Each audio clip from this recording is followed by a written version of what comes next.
tal? Muy buenas tardes. Estamos en un foro de discusión permanente en el mundo del coronavirus y poco se entiende. Por un lado, habrá que hacer más cuarentena, es evidente. El nivel de contagios, la cantidad de muertes, invitan a que seamos muy severos en cada paso que se dé por parte del gobierno y de nosotros los ciudadanos. Por otro lado, tenemos los anticuarentena que se quejan de que la cuarentena es demasiado larga. Pero, increíblemente, también aquellos que han trabajado tanto contra la cuarentena, ahora se quejan o dan a entender que en la Argentina empieza a haber demasiados muertos. No saben que podrían ser 20 o 25 mil. Sí, lo saben, pero juegan de otra manera. Juegan siempre de una manera perversa. Vamos a tomar el caso de Jujuy. Preocupación de una provincia que se va a trasladar en cualquier momento a la ciudad de Buenos Aires o a la capital, si las cosas siguen así. Si el virus no afloja y nosotros sí aflojamos en la conducta que tenemos que tener para evitar mayores dolores a los que ya estamos padeciendo. Y aunque las estadísticas siguen siendo extraordinarias para la Argentina, si las comparamos con el mundo, las nuestras, el crecimiento de todos los aspectos negativos de los números y las estadísticas, están diciéndonos, cuidado Argentina, muchísimo cuidado con lo que se hace. Tomemos el ejemplo de Jujuy, vean lo que sucede allí. Están muy cerca de no tener camas, es decir, que pueda ir un paciente jujeño a pedir que lo atiendan ya con coronavirus y que no sepan qué hacer con él, a dónde mandarlo, que no sean suficientes los hospitales, que no haya cama, que no haya respirador, que viva una situación que lo aproxima mucho más a la muerte, sobre todo si está en una situación de gran dificultad como le sucede a muchos de los que llegan a padecer el coronavirus. Mire lo que dice Florencia Romero, que es una abogada que ha hablado de aquellos que están en situación de abandono. Y esta es una preocupación altísima ahora en Jujuy, que puede llegar a otros lugares como el nuestro, aquí en la capital y en el Gran Buenos Aires. Hospitales está abarrotado. Para darles una idea a toda la audiencia, nosotros aquí en la provincia contamos con 26 hospitales solamente en la totalidad de la provincia, con solamente 4 terapias intensivas y 40 respiradores. Para 800.000 personas nosotros tenemos 40 respiradores. Estuvimos 100 días en zona blanca sin tener contagios de COVID. Se le bajó a la provincia 9.000 millones de pesos para invertir en la emergencia de la pandemia y hoy por hoy los hospitales están absolutamente desmadrados porque no hay camas, no hay respiradores, no hay oxígeno, no hay ibuprofeno. Las personas se están curando en sus propias casas y se están muriendo en sus propias casas porque las líneas telefónicas que ha dado el gobierno de la provincia para que se comuniquen las personas no están respondiendo. Una de las cosas que han hecho frente a esto es tratar de ocultar los números, disimular. Estamos en medio de un lugar donde se escenifica una farsa cotidiana, la provincia de Jujuy. En muchos sentidos, llegó el coronavirus y no hay por qué pensar que las actitudes de Gerardo Morales, el señor feudal de esa provincia, podían ser distintas. Igual recorre la mentira, el cinismo, la hipocresía, y llegamos a situaciones en las cuales el único camino que tienen es negarle al presidente del Consejo de Médicos de la provincia, a Sergio Barrera Ruiz, los datos y se tiene que ir. Era referente epidemiológico de una ciudad muy importante y siempre los referentes epidemiológicos son los primeros en ser notificados los casos y esta es la primera vez en 25 años que me pasa que yo no me comunicaban los casos, con lo cual no iba a poder hacer mi trabajo. Entonces preferí dar un paso al costado y que otra gente más afín al gobierno haga todos los árboles epidemiológicos. Es muy difícil trabajar si tenía información.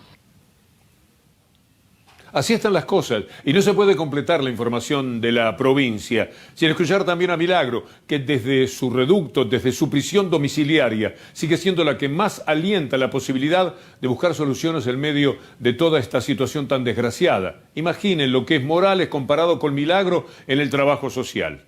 No hay manera de compararlo, y esto es lo que le tocó a Jujuy, favorecido por el gobierno macrista, porque allí tenía un laboratorio, con los dineros que se le daba desde Buenos Aires, más o menos pudo sobrellevar la situación. Ahora todo ha cambiado, y Morales está mostrando el verdadero rostro propio y de la provincia. Por eso vale la pena escuchar a Milagro. Mucho dolor por lo que está viviendo mi Jujuy, como los médicos hoy están desamparados y son los que van al frente para combatir la pandemia. Hoy están solos, no están siendo cuidados. Lamentablemente ya no hay camas, hay personas que se mueren en la casa. Está colapsada la salud. Que haga algo por Jujuy. Por favor, por favor, por favor. Pero así como Jujuy fue un muestrario de toda la falsedad jurídica en la que metieron a la Argentina del no Estado de Derecho, también es una forma de anticipar cosas que pueden suceder, de las que se está muy cerca porque las denuncias cada vez son más preocupantes en la capital y en el Gran Buenos Aires. Daniel Goyan, que debe ser número 1, número 2 de la gran lucha que se despliega contra el coronavirus y que hace un rato estuvo hablando, dejó de todas maneras una sentencia. Porque mientras algunos trabajan, mientras hay médicos y enfermeros que dan la vida, en tanto tenemos gente en la primera, en la segunda trinchera, entregando miles de horas de trabajo, sin tener prácticamente el mínimo reconocimiento, salvo el de ustedes, salvo el de la gente, el de los artistas, que les cantan, gracias por estar, algo maravilloso que hicieron entre la Orquesta Estable del Teatro Colón, Ricardo Mollo, Lula Bertoldi. Los artistas, sí, el ciudadano de a pie agradece lo que están haciendo. Pero están los medios de comunicación y están los sectores políticos que a todos se quieren oponer simplemente para sacar ventajas también políticas de esta situación. Contra todo eso es que habla el doctor Daniel Goyan. Gente apoya el tema de cuidar de la cuarentena en las encuestas, que está bien, un porcentaje importante reconoce que no la cumplió a rajatabla. Los anticuarentenas no tienen una penetración masiva. Hay medios que están incitando, hay periodistas que están incitando a hacer esto. Eso no ayuda a generar conciencia de que todo el mundo que no tenga realmente que hacer algo que imprescindiblemente debe hacerse se quede en la casa, que es un esfuerzo más, que tenemos la vacuna en un horizonte que no es tan lejano. La cuestión es generar conciencia. Aquello que no se tuvo cuando el gobierno neoliberal de la provincia de Buenos Aires decía, ¿más hospitales? ¿Para qué más hospitales? 13 millones de personas que viven en el conurbano, que muchísimas veces, es verdad, tenían que recurrir a la capital o a cualquier sitio, a ciudades del interior profundo de la provincia de Buenos Aires, porque en el conurbano se les hacía muy difícil recibir atención.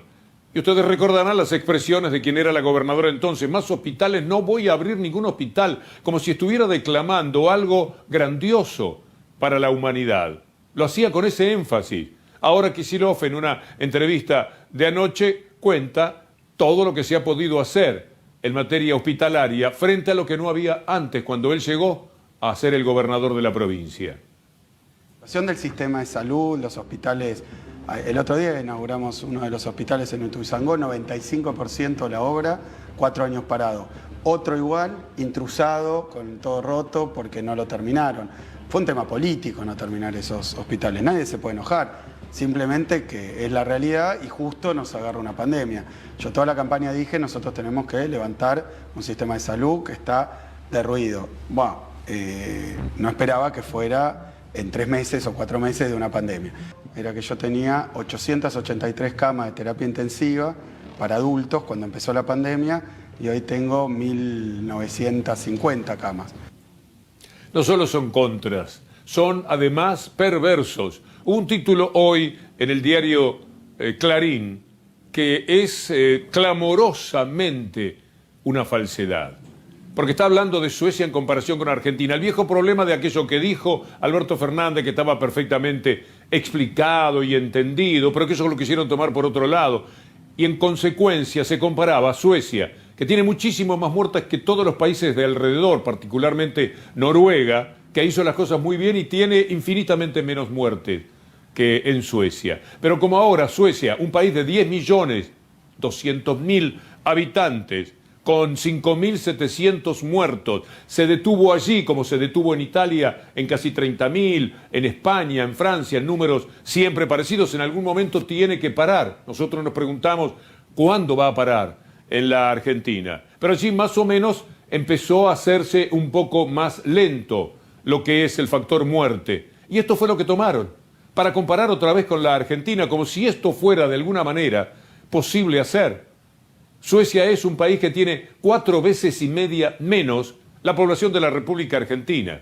Entonces, molestar, perturbar, hacerle creer a la gente, mirá, los que no hicieron cuarentena, que a su manera la sugirieron y la pidieron, pero que no la hicieron con ese énfasis, mantuvieron algunas cosas abiertas, lo están pagando con 6.000 muertos en 10 millones de habitantes.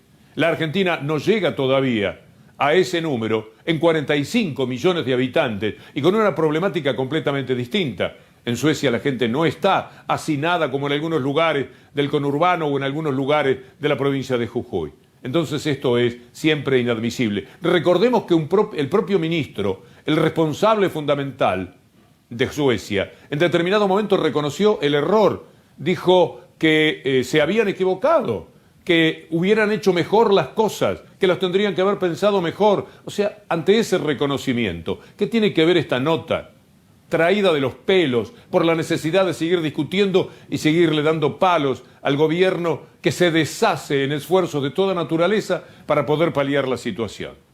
Por cierto, esto que sucede con los medios dominantes habla de un estado de cinismo irreversible, del que ya no van a poder volver. Miren lo que pasa en el mundo. En 2 semanas, las 2 últimas semanas de julio, en los Estados Unidos se contagiaron, Dios me libre, 100.000 chicos, 100.000 niños se contagiaron. Están en esa situación y miles han muerto y decenas de miles siguen muriendo en los Estados Unidos. Allí no se hicieron las cosas, las hicieron de manera irregular. Alguna zona trabajaba mejor que otra, pero el gobierno nacional, el gobierno federal, el gobierno de Trump ha hecho lo imposible por oponerse a todo lo que fuera criterioso en esa materia. Por supuesto que están los negadores. Trump es un negador, Macri es un negador, Bolsonaro es un negador, Johnson fue un negador. Nosotros tenemos algunos negadores que son la estrella de la negación, que todos los días aportan su cuota como si quisieran alimentar determinado tipo de programas, porque ese parecería el propósito de Pichetto, que no se cansa de decir disparates hablando de la cuarentena interminable. Y acá nos explica cómo en la Argentina se continúa esta cuarentena interminable. Es inexplicable desde el punto de vista, digamos, de la aceptación social. Lo que hay es una sensación de agobio extraordinario. Agobio es la deuda que dejaron ese gobierno con el que Pichetto intentó llegar a la condición de vicepresidente. Imagínense, la gente siempre piensa, mirá si hubiera estado Macri de presidente. Y si estaba este personaje de vicepresidente en dupla con Macri, ¿se lo ha planteado en algún momento? De veras que es una situación que uno no puede llegar a imaginarse. Hablando de los negadores, tenemos que pensar también en aquellos que son positivos, los que trabajan de verdad, los que lo hicieron en 16 o 20 horas por día, que es lo que trabajó Martín Guzmán, entre esos números tremendos de la deuda para salir a flote. Por supuesto, ahora Guzmán en su mensaje dice, ojalá que esto no se repita. Lamentablemente, ya conocemos cómo es el ciclo. Un gobierno progresista ahora va a estar, esperemos, 8 o 12 años, después lo van a derrumbar de alguna manera, con la mentira que sea. Las corporaciones son muy fuertes, pero en 8 años, 12, se puede recomponer el país. Ponerlo otra vez en marcha, dar trabajo, jubilar a la gente, que los niños sean atendidos, disminuir la pobreza, que nunca va a ser cero, ni mucho menos en el mundo capitalista. Se va a hacer esa tarea, pero después vendrán ellos justamente para hacer lo negativo y, de nuevo, tomar deuda, porque el país quedará poco a poco con una deuda que sea manejable, con la misma que dejaron, porque este gobierno no la va a aumentar. De hecho, impidió que la deuda aumentara en 11.000 millones de dólares cuando, y vale la pena no olvidarlo, Alberto Fernández le dijo al Fondo Monetario, esos 11.000 millones de dólares que van a mandar, déjenlos ahí, ténganlos, no los queremos, no los necesitamos. Este es el criterio completamente distinto a quienes decían, ¿cuánto hay? ¿No tenés 3.000 dólares, 3.000 millones más, 5.000 millones más? 50 y pico de mil millones de dólares llegaron a pedir. Por eso Guzmán dice esto. Es un paso importante También, obviamente, cautela, porque esto no resuelve todos los problemas de la economía argentina, ni mucho menos. Claro. Argentina tiene fuertes problemas estructurales que necesita resolver y se va trabajando en una agenda en esa dirección, en un contexto que es un contexto muy especial, que es el contexto de la pandemia, que obviamente ha afectado a las prioridades. Pero el rumbo está claro y vamos hacia allí. Pero tengamos en claro que lo que pasó antes, lo que hizo el gobierno anterior, no se tiene que volver a repetir. Nosotros tenemos que trabajar para proteger a Argentina, para cuidar a Argentina e impedir que el país, con cualquier gobierno de turno, se integre financieramente de una forma dañina que nos deje niveles de deuda que después aplasten el crecimiento y aplasten las oportunidades, que fue lo que pasó en los últimos años en la economía argentina. Mientras escuchaba a Guzmán pensaba, menos mal que está... Menos mal, es una manera de decir, el coronavirus, porque ahí están los que más han ofendido la inteligencia y el buen criterio. Pero también hubo contras y ha habido que luchar de una manera atroz frente a los que estaban a favor de los bonistas, de los acreedores. Verdaderamente, ¿cómo se puede ser tan antipatria? Jugar descaradamente. Viva la cara de Clarín, de Mañeto, que por lo menos tiene bonos y dice yo estoy defendiendo como siempre mis intereses. Pero la gente del común, el tipo de a pie, el ciudadano, ¿cómo puede ser que muchos estuvieran deseando caer en default porque esa era una manera de llevarse por delante el gobierno, pensaban? ¿Cómo pueden estar despreciando el acuerdo que hizo este joven académico de 38 años, que felizmente, gracias a Dios, es el que se hizo cargo de la deuda que contrajo, entre otros, el personaje que movía el vaso de whisky en las medianoches de TN y que fue llevado por el dueño de Clarín a la condición de ministro de Economía? Los lobistas han sido insoportables, viene de lobo, quizás, lobistas, porque han sido verdaderamente lobos que han pugnado en todo instante por hacerle un inmenso daño a la solución del problema de la deuda. He dicho y hemos dicho que iba a haber mucho ruido. Sí. Mucho ruido porque hay grandísimos intereses en juego. Pensá que estamos hablando de recortar pagos por 37.700 millones de dólares en 10 años. Claro. ¿Sí? 37.700 millones de dólares es mucho dinero. Es lógico que haya ruido, iba a haber muchísimo lobby, voces que iban a hacer resonar sus mensajes en el contexto de una negociación. De hecho, en todo caso es una señal de que estábamos haciendo las cosas bien y que estábamos en el camino de buscar lo que queríamos, que era defender los intereses de las argentinas y los argentinos, su presente y su futuro. Fíjese lo que reflejaba el diario Clarín. Prácticamente uno puede decir que ya lo están apretando, ¿no? A Guzmán nuevamente dice, la negociación que viene, pone Clarín, con el canje cerrado, ahora no hay más margen. Guzmán tiene que salir a mostrar un plan. Cuando leas o escuches en alguna nota o en alguna columna, lo que sea, que falta un plan, en general el 99% de las veces lo que están queriendo decir es falta un plan de ajuste.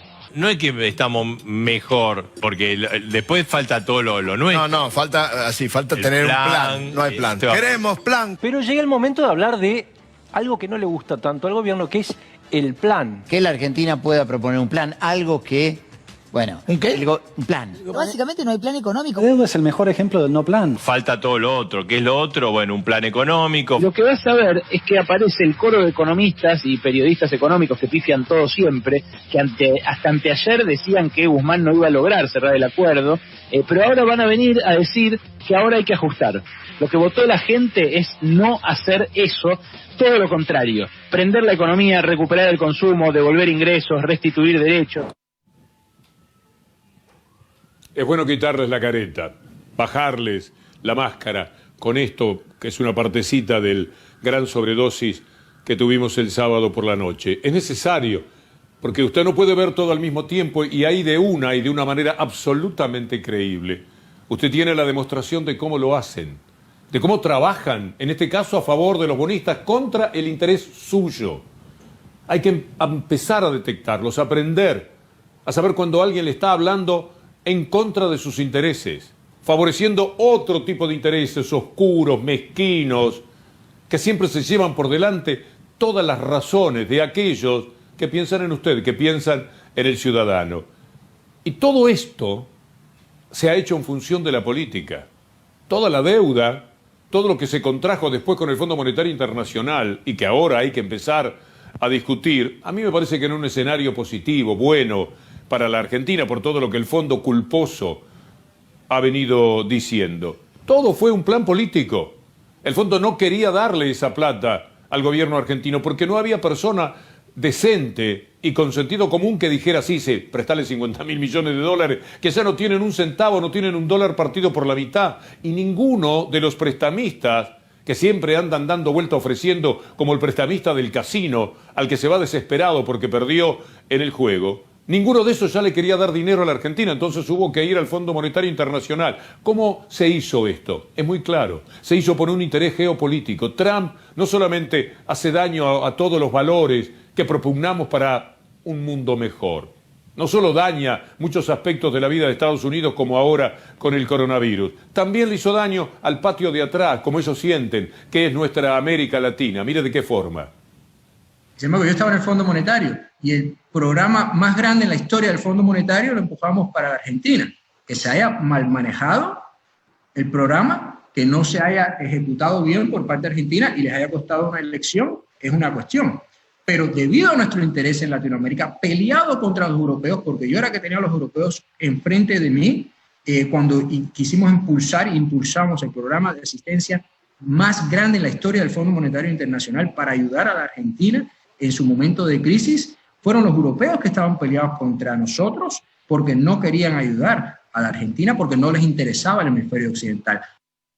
Tiene el apoyo de Estados Unidos primero, que es el principal accionista, y tiene el apoyo de Alemania, Francia, Italia, España, China, que aunque tiene un papel no tan relevante, hubiese sido imposible recibir la ayuda más grande de la historia que ha dado el Fondo Monetario Internacional. Nunca el fondo, en tan poco tiempo, puso tanto dinero. Cuando uno ve la torta del fondo de préstamos, la Argentina tiene hoy la mayor parte de la cartera. Eso ha sido algo inédito, producto de un apoyo político.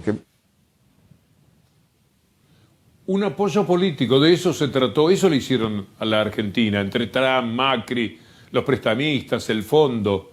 Sabían que iba a dañar al país, igual lo metieron para adelante, porque el plan era que Macri con ese dinero pudiera ganar las elecciones.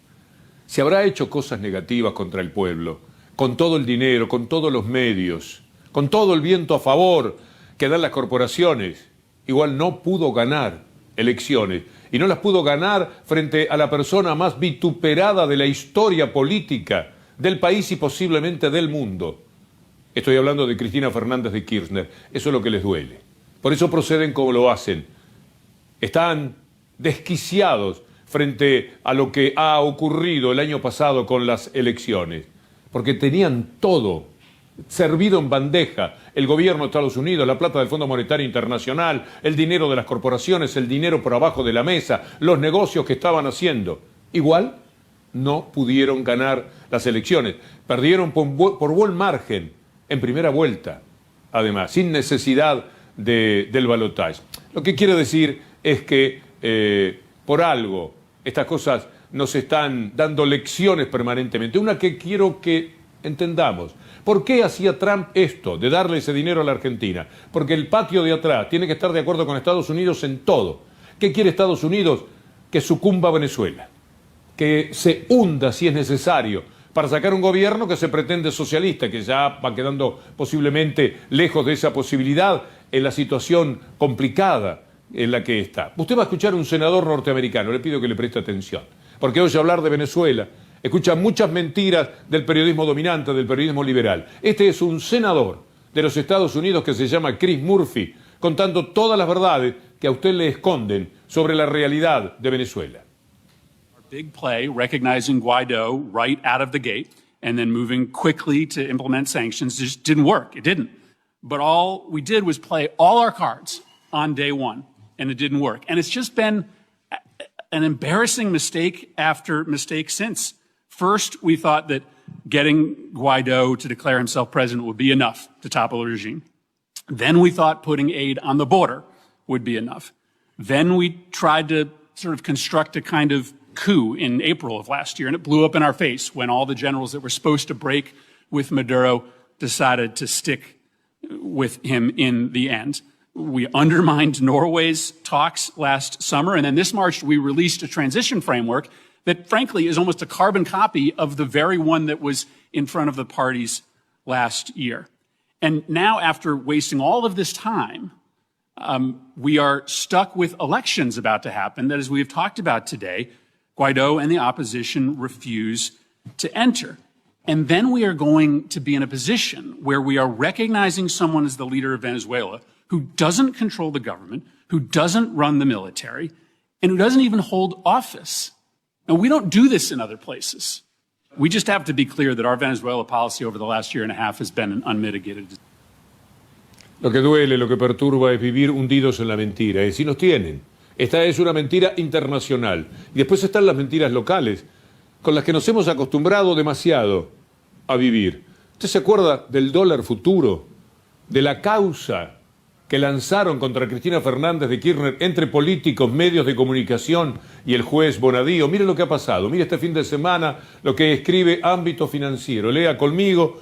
Peritaje derrumba la operación de Bonadío en la causa del dólar futuro. Ahora, página 12. Los expertos consideran que no hubo delito alguno. Dólar futuro, un peritaje derrumba la causa. Que había nacido en los diarios tomada por Negri, notable servil nacional de la causa de las corporaciones, diciendo inmediatamente, cuando apareció el dólar futuro, lo que vale la pena escuchar. En octubre del año pasado, junto con Federico Pinedo, advertimos de que había una maniobra en la autoridad monetaria argentina que estaba haciendo contrato de dólar futuro. Y las responsabilidades corren por cuenta del juez Bonadío. Lo que sí advertimos es que había una enorme ruina. Ellos advirtieron. Y el juez lo tomaba en la jugada de siempre. Diario, político servil, juez Bonadío, que con el beneficio de la muerte uno evita los adjetivos, pero usted sabe que hay una larga lista al respecto. Mire lo que eran las tapas. Le voy a mostrar dos de cientos de artículos escritos en ese tiempo. Procesaron a Cristina, sígame, por maniobras con el dólar. Procesaron a Cristina por maniobras con el dólar. Usted decía, qué barbaridad, maniobrando con el dólar, esta mujer. Inhiben los bienes y piden identificar las cuentas de Cristina inmediatamente. Las cuentas, allá iba algún fiscal a excavar en la Patagonia. Por otro lado, los fondos buitres con algún enviado de Clarín en Las Vegas revisando los bancos, buscando en los Panama Papers, buscando por cualquier lado. No parecía, pero en algún lado tenían que estar las cuentas de Cristina. Siempre jugaban con esto. Siempre le metían en la cabeza a la gente que esta era una posibilidad latente, que siempre las cosas eran de esta manera. Mire, a veces me pregunto si lo que hizo Bonadío, lo que hizo Clarín, lo que hizo La Nación, lo que hizo Negri, al final de cuentas no le vino bien a Cristina Fernández de Kirchner. Porque aquí esa injusticia que culminó con Bonadío haciéndola venir a declarar a Comodoro Pi, un 13 de abril y bajo lluvia, promovió tanto amor, porque la injusticia persistente y en continuidad a veces genera lo contrario. Quizás por eso también Cristina Fernández de Kirchner ha mantenido el amor de no menos del 35% de la gente. Es un número, ¿eh? Y con un buen candidato, además, como pensó en Alberto Fernández, les ganó las elecciones. ¿Será que toda aquella persecución, todo lo malvados que fueron contra esa mujer que se defendía capa y espada con su pueblo, que parecía eran los ríos que desembocaban al mismo tiempo, pero que eran gente, ríos coloridos, en esa mañana lluviosa, ventosa, inhabitable de la ciudad de Buenos Aires? La película Tierra Arrasada lo cuenta muy bien, y mientras la mira, piense si con tanta malicia, con tanto desprecio por la figura de Cristina Fernández de Kirchner, no terminaron haciéndole un bien. Un día a nosotros como jóvenes nos toca reivindicar las políticas nacionales y populares. Vengo de Río. 4 horas de caminata. Y anoche a las 9 de la noche. Estoy muy enferma, pero le dije a mi hija, vamos que aunque sea una cuadra lo vamos a acompañar.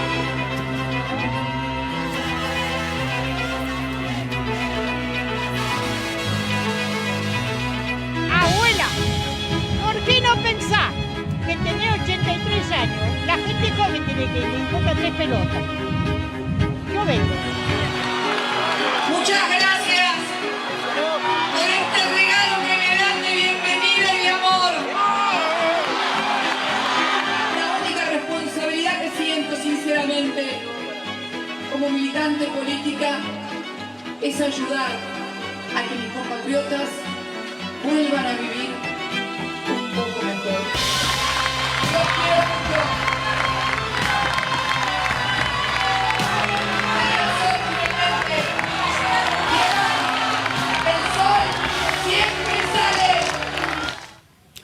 Sin tanto malvado alrededor, esta emoción no se hubiera vivido. Ellos lo provocaron. Ellos la trajeron a Cristina y Cristina se paró en un móvil de radio y le habló a todo ese pueblo. Y ese pueblo sabía que de cada ventana de Comodoro Pi había alguien que también estaba a favor porque sabían dentro de la justicia, los que trabajan seriamente dentro de ella, la brutalidad que estaban cometiendo. A lo mejor fueron ellos los que mantuvieron a Cristina tan arriba en la consideración y el amor de la gente. Y lo pagaron muy caro, lo pagaron con una elección. Es verdad, no solo Cristina, sino también el hambre que generaron. Gustavo Farías en la cámara, gracias Gustavo. Julián Capazo, Anabela Sánchez en la producción y Leandro Gabriele que me dice, vamos que llegaron los números. Y yo les digo hasta mañana si Dios quiere.